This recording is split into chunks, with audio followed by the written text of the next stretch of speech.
Hello student, this is class 7 science, chapter 2, nutrition in animals.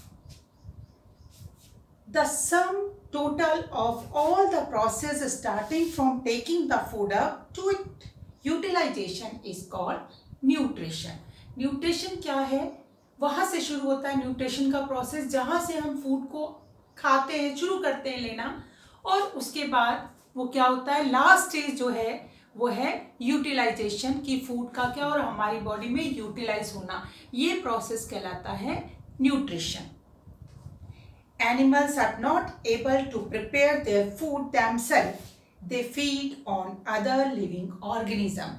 आपको अच्छे से पता है एनिमल अपना खाना खुद नहीं बना सकते, ये दूसरे पे डिपेंड रहते हैं खाने के लिए, और इसलिए हम एनिमल्स को कहते हैं, जिसमें हम भी शामिल होते हैं, ह्यूमन बींग्स भी शामिल होता है, हेट्रोट्रॉप कहते हैं इनको. ठीक है. They are classified into following groups. अब हेट्रोट्रॉप्स जो है एनिमल्स या ह्यूमन बीइंग है, और उसको भी 5 अलग अलग ग्रुप में क्लासिफाइड किया हुआ है. Number first is herbivores. Those animal which totally feed on plants and it produce product. Example goat, cow, rabbit. Herbivores कौन है? वो एनिमल्स हैं जो टोटली केवल और केवल प्लांट्स और प्लांट्स के प्रोडक्ट पे डिपेंड रहते हैं, जैसे कि काउ, गॉड, ठीक है, shape. Next one is carnivores. Those animal which feed on other animals are called carnivores. अब जो दूसरे एनिमल्स से फीड ऑन अदर एनिमल्स, दूसरे एनिमल्स को खाते हैं, जो क्या करते हैं, animals that eat the flesh of other animals are called carnivores. जो दूसरे एनिमल्स को खाते हैं उनको कहते हैं कार्निवोर्स. जैसे tiger, lion are the examples of carnivores, और भी बहुत सारी हैं. Number third one is omnivores, animal that feed on all types of food. Example human, bear, crow, dog को भी कह सकते हैं. तो animals that eat both plants as well as animal product, plant product भी और एनिमल प्रोडक्ट भी ईट करते हैं जो एनिमल्स, वो कहलाते हैं ओमनिवोर्स, जिसमें ह्यूमन बीइंग काउंट होता है. डॉग हो गया, क्रो हो गया, और omnivores. Next one is frugivores. Frugivores क्या है? What are frugivores? Animal that eat fruits are called frugivores. जो केवल और केवल फ्रूट्स खाते हैं उनको हम कहते हैं frugivores. और उसमें आ गया मंकी है, पैरट है, और frugivores. Next is sanguinivores. Sanguinivores कौन है? Animals which feed on the blood of other animal are called sanguinivores. Sanguinivores जो ब्लड पीते हैं दूसरे एनिमल्स का, उनको हम कहते हैं sanguinivore. Example mosquito, leech. Insectivores, animals that feed on insects. जो एनिमल जो है वो इंसेक्ट्स खाते हैं वो कहलाते हैं इंसेक्टिवोर्स, और इसमें कॉमन एग्जाम्पल है बैट्स. अब next topic is holozoic nutrition. What is holozoic nutrition? क्या होता है holozoic nutrition? Holozoic nutrition is also called ingestive nutrition. It is a nourishment that is obtained by feeding on solid food substance such as fruit, vegetable and meat. Holozoic nutrition को हम का दूसरा नाम injective nutrition भी होता है. और ये क्या है? ऐसा न्यूट्रिशन है जो हमें क्या देता है? पोषक तत्व देता है, नॉरिशमेंट करता है हमारा. कैसे? सॉलिड फूड से. मीन्स जो एनिमल सॉलिड फूड खाते हैं या जो भी लोग सॉलिड फूड खाते हैं या कॉम्प्लेक्स फूड खाते हैं वो न्यूट्रिशन कहलाता है हेलोजोइक न्यूट्रिशन. तो हम कह सकते हैं the process of obtaining nutrition by taking in complex food matters are called holozoic nutrition. Complex food material लेते हैं, मैटर लेते हैं, और उससे क्या करते हैं? खाना बनाते हैं. अपनी बॉडी उस खाने को यूज करती है बॉडी के लिए, वो कहलाता है holozoic nutrition.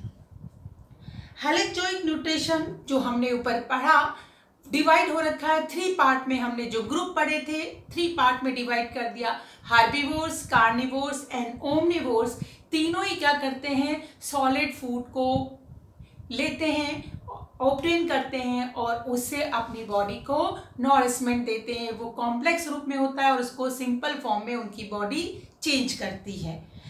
Herbivores is again divided into 2 part.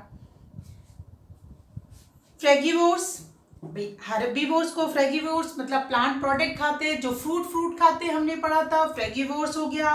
और दूसरे हैं fluid feeder. Fluid feeder means जो खून पीते हैं, ठीक है ना, फ्लू या कह सकते हैं फ्लूइड पीते हैं, जैसे इसमें मॉस्किटो हो गया। Carnivores is also divided into 2 part. Carnivores भी number first part is insectivores, insects खाते हैं, and other one is sanguinivores, जो क्या करते हैं, वो दूसरों का ब्लड करते हैं, लीच जिसमें आ गई। अब प्रोसेस ऑफ न्यूट्रिशन, जब हम हेलोजिक न्यूट्रिशन की बात करते हैं तो उस समय सॉलिड फूड लिया जाता है, तो क्या प्रोसेस होता है। तो सबसे फर्स्ट प्रोसेस है इंजेक्शन ऑफ फूड, मतलब फूड को क्या करना, बॉडी में डालना। तो कौन कौन से स्टेप आ रहे हैं प्रोसेस ऑफ न्यूट्रिशन में। First step is injection. The act of getting food या the act of getting and eating food collectively are called injection. तो क्या फूड को इंजेक्ट करना, फूड को अपनी बॉडी में लेना, ठीक है ना, वो कहलाता है इंजेक्शन, मतलब फूड को खाना शुरू करना। और इंजेक्शन शुरू होता है हमारे माउथ से, हम लोग खाने को क्या करते हैं, मुंह में लेते हैं। Next process is digestion. The breakdown of food into simple soluble molecules inside the body is called digestion. अब जो फूड हमने लिया उसका ब्रेक डाउन होना सिंपल फॉर्म में, वो कहलाता है डाइजेशन। और डाइजेशन का प्रोसेस भी हमारे माउथ से शुरू होता है। हम फूड को माउथ में इंजेक्ट करते हैं और उसके बाद हमारे जो टीथ हैं उसको क्या करने लगते हैं, ग्राइंड करने लगते हैं, चबाने लगते हैं, ठीक है। और उसी टाइम हमारी जीभ से स्लाइवा निकलता है, हमारी टंग जो है स्लाइवा निकालती है एक एंजाइम से, और वो क्या होता है हमारे फूड के साथ ऐड हो जाता है और इस तरीके से फूड में जो कॉम्प्लेक्स स्टार्च है उसको वो सिंपल फॉर्म में चेंज करने का काम करता है। ये तो 2 प्रोसेस हो गए, injection and digestion. Number third one is absorption, the process by which soluble molecule present in the digestive food pass into the body fuel like blood is called absorption. अब एब्जॉर्प्शन क्या है, हमारी digestive food जो था, जो कि soluble form में आ गया था, कैसा आ गया था, पहले सॉलिड फॉर्म में हमने इसको खाया था, अब वो सॉल्युबल फॉर्म में आ गया, मतलब घुलने वाले फॉर्म में आ गया, उसका ब्लड के साथ मिक्स हो जाना कहलाता है absorption of food. Assimilation, the process in which absorbed food is used for producing energy and growth is called assimilation. Assimilation क्या है, जो एब्जॉर्ब फूड है, जो ब्लड के साथ हमारा फूड, ब्लड ने जिसको एब्जॉर्ब कर लिया है, अब ब्लड उसको हर एक बॉडी के सेल तक पहुंचाता है। वहां पर बॉडी का सेल उसको क्या करता है, यूटिलाइज करके उसको चेंज करता है, फूड ब्रेक डाउन होता है और वहां पर फूड से हमें क्या मिलती है, एनर्जी मिलती है, और ये प्रोसेस कहलाता है assimilation. Ejection, the process by which the undigested food material are removed from the body is called ejection. अब जो हमने खाना खाया उसमें कुछ चीज़ ऐसी भी रह जाती है जो डाइजेस्ट नहीं हो पाती, अनडाइजेस्टेड फूड जो है उसका हमारी बॉडी से बाहर आ जाना कहलाता है इजेक्शन ऑफ फूड, मतलब उसको बाहर फेंक देना। न्यूट्रिशन इन ह्यूमंस, अब हम यहाँ पढ़ रहे हैं कि ह्यूमन बीइंग में किस तरीके से न्यूट्रिशन का प्रोसेस होता है। In human injection of food takes place through the mouth. ये आपको पता है, हम खाना कहाँ से, हमारी बॉडी में खाना एंटर होता है माउथ से, तो इंजेक्शन का जो प्रोसेस है वो स्टार्ट होता है कहाँ से, माउथ से। Digestion process begins in the mouth and completed in the stomach. अब डाइजेशन शुरू होता है हमारे माउथ से और ख़त्म कहाँ होता है, हमारे स्टमक पे। यहाँ पर ध्यान से सुनिएगा, माउथ के अंदर हमारे क्या है, डाइजेस्ट करने के लिए हमारे टीथ और हमारी टंग है, टंग से आती है, टंग में होती है स्लाइवरी ग्लैंड्स होती है जिससे स्लाइवा निकलता है। ठीक है, ये स्लाइवा क्या होता है, हमारे फूड के साथ, जो हमने मुंह में फूड लिया है उसके साथ मिक्स हो जाता है। हमारे दांत च्यू करते हैं, फूड को चबाते हैं, छोटे छोटे टुकड़े करते हैं, और स्लाइवा जो है उस पर, हमारी जीभ से जो स्लाइवा निकला है वो उस पर मिक्स हो जाता है, और यहाँ से कॉम्प्लेक्स फूड जो है वो किस में हो जाता है, सिंपल फॉर्म में, और यहाँ पर जो हमारे फूड में स्टार्च है वो क्या हो जाता है, सिंपल ग्लूकोज में चेंज होने लगता है। ठीक है, और यहाँ से खाना फिर कहाँ जाएगा, फूड पाइप जिसको ओसोफेगस कहते हैं, उसके द्वारा स्टमक में जाता है। स्टमक में बहुत सारे डाइजेस्टिव जूस हैं, वो खाने के साथ मिक्स होते हैं और उसको किस फॉर्म में बदल देते हैं, सॉल्युबल फॉर्म में खाना हमारा आ जाता है। Absorption take place in small intestine, और एब्जॉर्प्शन क्या था, फूड का, सॉल्युबल फूड का ब्लड के साथ मिक्स हो जाना, और ये कहाँ पर होता है, हमारी बॉडी में, हमारे बॉडी में जो क्या होता है, स्मॉल इंटेस्टाइन है, उसमें हमारा फूड एब्जॉर्प्शन होता है। The human digestive system consist of alimentary canal and it associated organs. It is nearly a 9-meter long tube extending from the mouth to anus. अब जो डाइजेस्टिव, ह्यूमन में digestive system जो है वो किससे बना होता है, एलिमेंट्री कैनाल से, और उसके साथ जो ऑर्गन्स हैं उनसे मिलकर बना होता है। और ये एलिमेंट्री कैनाल कितनी लंबी होती है, लगभग 9 मीटर लंबी है, जो कहाँ से शुरू हो रही, माउथ से शुरू हो रही और अनस तक जाती है। Its various parts in sequence are mouth cavity, esophagus, stomach, small intestine, large intestine and anus. अब अगर हम बात करें कि एलिमेंट्री कैनाल और उसके कौन कौन से ऑर्गन है, माउथ कैविटी, कैविटी क्या होता है, आप कह सकते हो कोई छेद जो है, तो मुंह में है, मुंह हमारा कैसा है, फिर उसके बाद क्या है, गले से हमारी फूड पाइप है जिसे ओसोफेगस कहते हैं, उसके बाद स्टमक है, स्मॉल इंटेस्टाइन है, लार्ज इंटेस्टाइन है, और लास्ट में है अनस। तो ये पूरा पूरा हमारा डाइजेस्टिव ट्रैक है। Duct open in this tube to bring the secretion of associated digestive glands, और जितने भी ये क्या होती है, जगह जगह क्या होती है, डक्ट ओपन होती है, पाइप कह सकते हो डक्ट को, वो ओपन होती है जहाँ से बहुत सारी ग्लैंड जो हैं वो कुछ जूस सीक्रेट करती है, मतलब निकालती है, वो उसके साथ मिक्स हो जाता है। The important glands associated with digestive system are salivary glands, liver and pancreas. अब जो डाइजेस्टिव ग्लैंड जो है हमारे डाइजेस्टिव सिस्टम के साथ कनेक्टेड हैं वो कौन सी है, सैलिवरी ग्लैंड्स, पैनक्रियास और लीवर, जो क्या प्रोड्यूस करती है, डाइजेस्टिव जूस प्रोड्यूस करती हैं। पार्ट्स ऑफ एलिमेंट्री कैनाल, अगर एलिमेंट्री कैनाल के पार्ट्स की बात करें तो सबसे फर्स्ट पार्ट है माउथ, और माउथ के अंदर हमारे 2 ऑर्गन्स है, कौन कौन से, एक तो टीथ है और दूसरा है हमारी टंग। तो सबसे पहले हम उनके बारे में बात करते हैं। Mouth is the first organ of alimentary canal.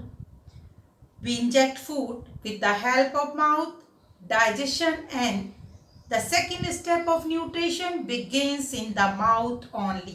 The opening of mouth is bounded by 2 fleshy structure lips. हमारे माउथ से हमारा इंजेक्शन शुरू होता है, खाना खुलता कैसे है माउथ, हमारे लिप्स है, ठीक है, फ्लैशी स्ट्रक्चर है, मांस का जैसा स्ट्रक्चर है, वहाँ से हम खाना अंदर इंजेक्ट करते हैं। फिर वहाँ से सेकेंड स्टेप शुरू होता है डाइजेशन का, और डाइजेशन का स्टेप जो है वो हमारे दांत और टंग करती है। The cavity of mouth is refer at oral or mouth cavity, जो मुंह है, ठीक है ना, जो मुंह के अंदर पूरा पूरा होल है, छेद है, वो कैविटी कहलाता है, माउथ कैविटी या ओरल कहलाता है। In the mouth there are 2 important parts needed in nutrition process, they are tongue and teeth. पता चल गया आपको, दांत और हमारी जीभ तो इम्पोर्टेंट पार्ट्स हैं जो क्या करते हैं, न्यूट्रिशन के प्रोसेस में हेल्प करते हैं, चाहिए होते हैं। Tongue helps to turn the food inside the mouth so as to facilitate mastication or chewing. It is also a muscular organ. The tongue also have taste bud which help to sense the taste. अब जीभ हमारी कैसी है, muscular organ है और ये food को धकेलने में, अंदर इधर से उधर करने में हेल्प करती है, जिससे इजीली वो च्यू किया जा सके, फूड को चबाया जा सके। और टंग में होती है टेस्ट बर्ड, ये हमने प्रीवियस क्लास में भी पढ़ा है। और कितनी टेस्ट बर्ड है, 4। ठीक है, कौन कौन सी, स्वीट, सोर, स्वीट मीन्स मीठा, शोर मीन्स खट्टा, ठीक है, बिटर कड़वा, और सॉल्टी नमकीन। ये 4 प्रकार के टेस्ट हमारी टंग सेंस कर सकती है। नेक्स्ट है teeth. Teeth play an important role in starting the process of digestion. They help us to cut and chew food. They are upper and lower jaw. There are 4 different types of teeth, different in number in different animal. अगर हम बात करें हमारे teeth की, हमारे teeth में है 2 jaw, upper jaw and lower jaw. इसमें क्या होते हैं, 4 टाइप के टीथ होते हैं। और नंबर और टाइप्स टीथ की जो डिफरेंट नंबर है कि कितने किस में होंगे, वो अलग अलग एनिमल्स में अलग अलग होते हैं। The 4 types of teeth are given here. अब यहाँ पर जो टीथ बताए वो हम बात किसकी कर रहे हैं, ह्यूमन डाइजेस्टिव सिस्टम की कर रहे हैं। तो उसके टीथ कौन कौन से 4 टाइप के टीथ हैं। Incisor, they are present in the front part of both the jaw. They are used for biting and cutting the food. They are 8 in number, 4 and in each jaw. सबसे first जो teeth है हमारे सामने होते हैं incisor, जिसका काम है कटिंग और बाइटिंग करना, मतलब किसी चीज को कट करना, इसका काम होता है। और ये टोटल कितने हैं, 8, 4 अपर जॉ में और 4 लोअर जॉ में होते हैं। Canine, they are present on either side of incisor. They are sharp and pointed, thus help in tearing the food. They are 4 in number. Canine होते हैं कहाँ, इंसीजर के दोनों साइड, वो अपर जॉ में भी और लोअर जॉ में भी। एक एक पॉइंटेड होता है, शार्प है और पॉइंटेड है बिल्कुल, और काम आता है टीयरिंग के। टीयरिंग का मतलब होता है किसी चीज को छिलने के काम आता है, ठीक है ना, टेयर करने के काम आता है। टोटल कितने हैं, 4, 2 अपर जॉ में और 2 लोअर जॉ में, और कहां पर है, इंसीजर के साइड में। Premolar, these teeth are present at the back of mouth. These are used for crushing and grinding the food. There are 8 premolar in the human teeth set. अब premolar जो है वो क्या काम आते हैं, ग्राइंड करने के, क्रश करने के किसी चीज को, ठीक है, किसी भी फूड को। और ये कितने हैं, टोटल है 8। कैसे होते हैं ये जनरली, ये क्या होते हैं, फ्लैट होते हैं जनरली। ये क्या होते हैं, फ्लैट हैं। Molar are large back teeth having a wide grinding surface and are used primarily to chew food. Human have 12 molars.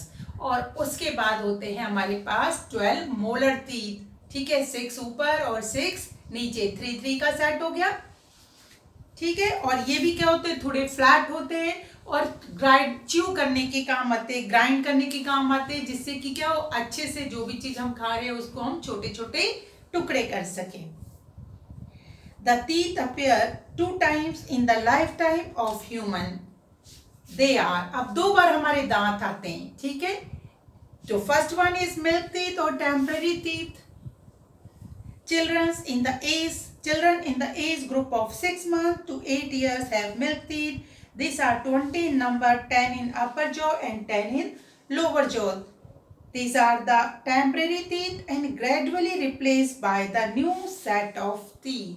अब जब हम छोटे होते हैं तो हमारे कोई भी दांत, जब पैदा होता है बच्चा, कोई भी दांत नहीं होते हैं। फिर 6 मंथ से लेकर 10 मंथ पे क्या होते हैं, 6 मंथ से लेकर 8 ईयर्स तक, 8 साल तक हमारे दांत आना शुरू होते हैं।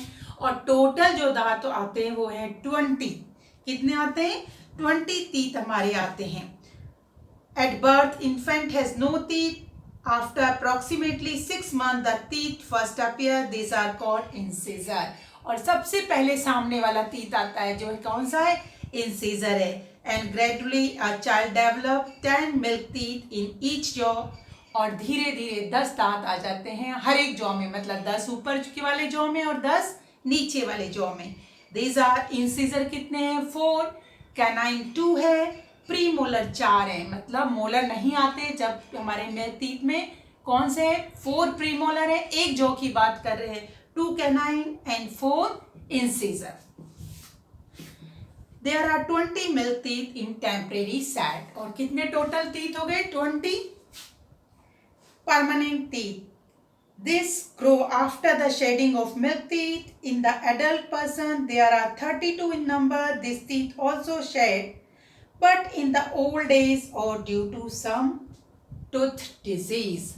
अब जब हमारे टेम्पररी टीथ क्या हो जाते हैं, टूट जाते हैं, गिर जाते हैं, तो हमारे कौन से परमानेंट दांत आते हैं, और ये कितने होते हैं, 32 दांत हमारे धीरे धीरे करके निकलते हैं।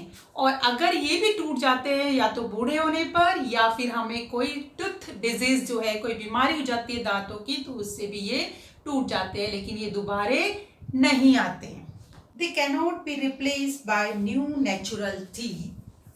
Molar appear when the permanent teeth replace the milk teeth. Thus, an adult person has incisor 4, canine 2, premolar 4, molar 6. The third molar on either side of each jaw is called wisdom tooth, which appear after the age of 20. अब जब हमारे permanent teeth shed off हो जाते तो हमारे permanent temporary teeth shed off हो जाते तो परमानेंट टीथ आते हैं, और ये एक बार अगर हट गए परमानेंट टीथ, गिर गए, टूट गए, तो दोबारे नहीं आते हैं नेचुरली।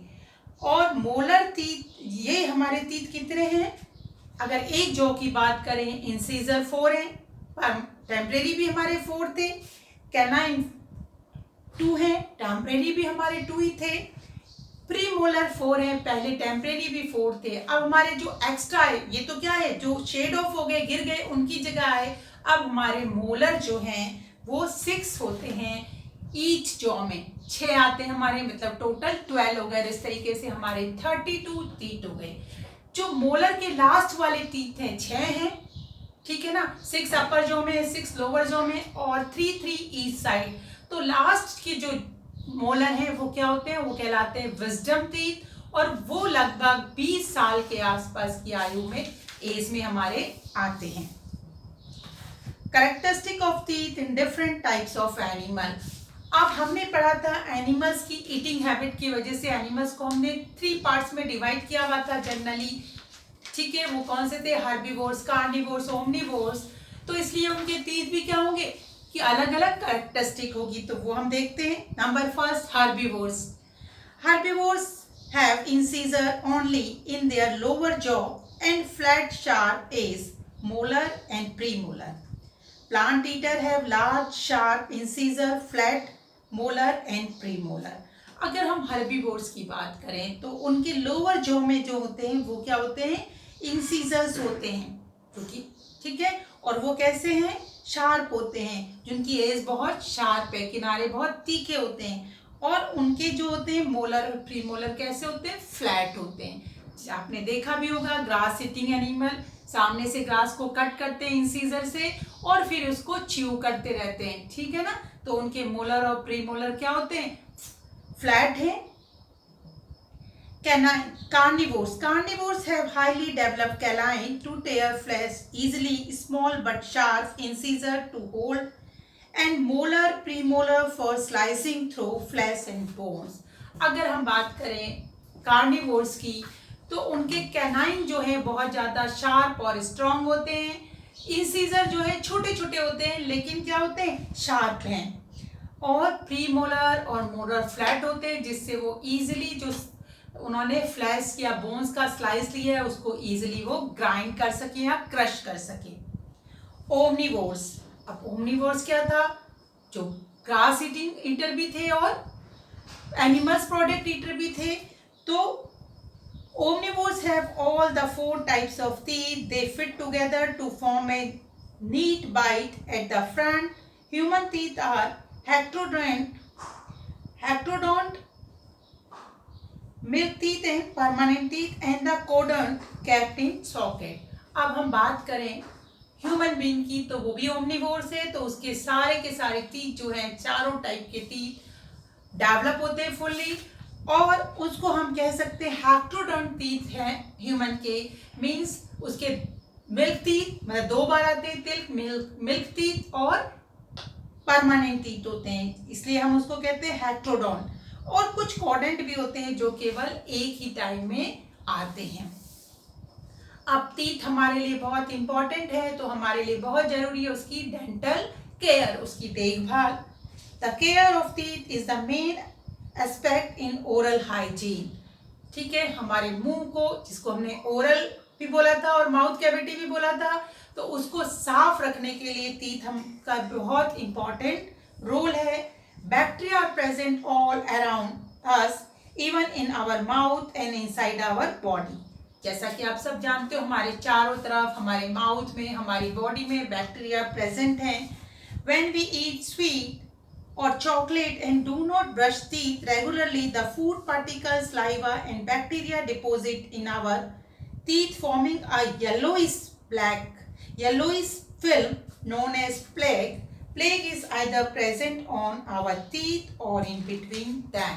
अगर हम अब क्या करते, कुछ चीजें खाते हैं, मीठी चीज खाई या कोई भी चीज खाई और हमने क्या किया, ब्रश नहीं किया ठीक से, तो वो जो खाना है हमारे दांतों में, या तो दांतों के ऊपर या दांतों की साइड में जमा हो जाता है, और धीरे धीरे वो क्या है, बैक्टीरिया उसमें डेवलप हो जाते हैं, और ये येलो से रंग की एक लेयर जो है हमारे दांतों में आ जाती है, और ये कहलाती है प्लेक।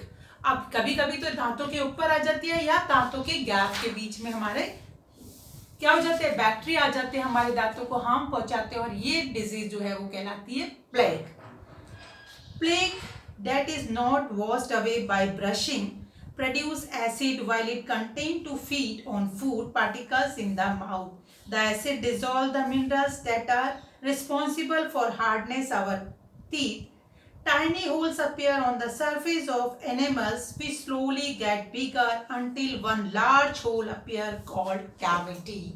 अब अगर ये जो है ब्रश करने से अब जो प्लैग हो गया साफ नहीं होगा, और फिर क्या हो जाएगा, हमारे मुंह में जो भी हमने खाया वो जमा होने से वहां पर एसिड पैदा हो जाएगा, और एसिड जो है वो हमारे दांतों का एनिमल जो वाइट लेयर है उसको क्या कर देगा, डैमेज कर देगा, और धीरे धीरे जो वाइट लेयर है हार्डनेस है हमारे दांत की, उसको डैमेज कर देगा, और धीरे धीरे छोटा सा छेद होने लग जाएगा, और धीरे धीरे वो बड़ा होता चला जाएगा, जो कहलाता है कैविटी। दांतों में जो छेद हो जाते हैं वो क्या है, कैविटी है। Precautions to be taken to prevent teeth decay are: brush your teeth regularly twice a day, once in the morning and once before going to bed. ये हमको पता है, हमें हमेशा 2 बार अपने दांत को ब्रश करना चाहिए, दांतों को सुबह सुबह और रात को सोने से पहले। Fluorine is good for teeth, so dentist recommended fluoride toothpaste, क्योंकि फ्लोरीन हमारे दांतों के लिए बहुत अच्छा है, इसलिए हमें जो भी टूथपेस्ट यूज करते हैं उसमें कैसा होना चाहिए, फ्लोराइड होना चाहिए। डेंटिस्ट भी, डेंटिस्ट किसको कहते हैं, दांतों के डॉक्टर को, वो भी हमें यही फ्लोराइड वाला टूथपेस्ट यूज करने के लिए कहते हैं। Do not eat too much of sweet food like sweet, chocolate, toffees and ice cream. After eating this brush your teeth well. तो हमें बहुत ज़्यादा चॉकलेट, स्वीट्स, आइसक्रीम नहीं खानी चाहिए। खाने अगर खाते हैं ज़्यादा नहीं खानी चाहिए, लेकिन जब भी खाते हैं तो हमें दांतों को ब्रश करना चाहिए। Do not try to break hard material with teeth. और दांतों से कोई हार्ड मटेरियल को हमें तोड़ना नहीं चाहिए। Do not eat or drink too hot and too cold water. या ड्रिंक, हमें बहुत ठंडी और बहुत गर्म ड्रिंक्स जो है नहीं पीनी चाहिए। Eat lot of vegetable and fruit which are rich in minerals and vitamins. और हमें ढेर सारी कच्ची सब्जियां और फ्रूट्स खाने चाहिए, क्योंकि वो किस में हैं, वो विटामिन्स और मिनरल्स में रिच होते हैं। ये हमने पहले भी पढ़ा है प्रीवियस चैप्टर में। तो इस तरीके से हमें अपनी टीच की देखभाल करनी चाहिए. Student read this chapter. Have a nice day. Good bye.